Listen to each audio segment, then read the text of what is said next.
আর্জেন্টিনার সাপোর্টারদের বাবারা কিন্তু নাই, অলরেডি মাঠ খালি হয়ে গেছে। 7 আপ কিনে দেয়নি, কিন্তু 7 আপ বলে তো পচাচ্ছিল। এখনো সময় আছে, তুমি আমাদের দলে চলে আসো, ব্রাজিল থেকে আর্জেন্টিনায় চলে আসো। আমি তোমাকে জার্সি গিফট করতেছি, ব্রাজিলের জার্সি খুললে আর্জেন্টিনারটা পরো। কিন্তু আমার পার্টনার, আমার হাজব্যান্ড হচ্ছে আর্জেন্টিনার সাপোর্টার। যখন একটা গোল দিয়ে দিল ব্রাজিল, ও তো আমাকে পচাতে পচাতে শেষ। কি বলবো, ও আমাকে এত মানে, আপনারা জানেন যে আর্জেন্টিনার সাপোর্টাররা সবসময় ব্রাজিলকে পচাতে থাকে, ওরা সবসময় হেয় প্রতিপন্ন করে কথাবার্তা বলে। কিন্তু আমরা ব্রাজিলরা কিন্তু কখনোই ওদের সাথে এভাবে, মানে কি বলবো, যে ওরা যেভাবে কথা বলে আমরা এইভাবে কখনো কথা বলি না। স্যান্ডেলিনা সো, রূপচর্চায় আভিজাত্য। কারণ আমাদের লেভেলের সাথে যায় না ভাই, আমাদের 5টা স্টার কোথায়, 3টা, আরো 20 বছর লাগবে 5টা স্টার বানাতে। সো ওদের সাথে তর্ক করে আমি আমার টাইম ওয়েস্ট করতে চাই না।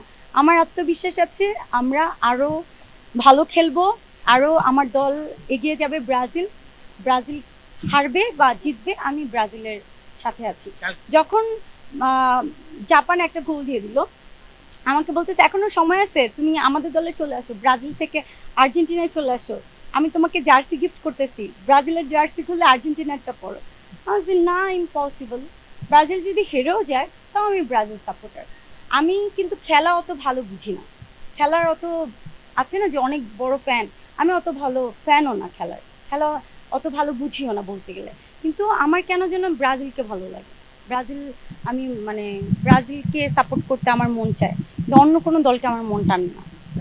7 আপ কিনে দেয়নি, কিন্তু 7 আপ বলে তো পচাচ্ছিল, ওরা যাদেরকে নিয়ে আমাদেরকে পচাচ্ছিল 7 আপ, তারা কিন্তু এবার নাই, তারা কিন্তু নিজেরাই আপ খেয়ে পড়ে গেছে। আছে তারা বাদ পড়ে গেছে না? হ্যাঁ, হ্যাঁ, জার্মানি বাদ পড়ে গেছে।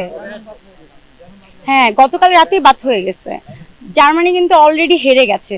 সো আর্জেন্টিনার সাপোর্টারদের বাবারা কিন্তু নাই, অলরেডি মাঠ খালি হয়ে গেছে। সো কিছু বলার আগে সাবধানে বলবা।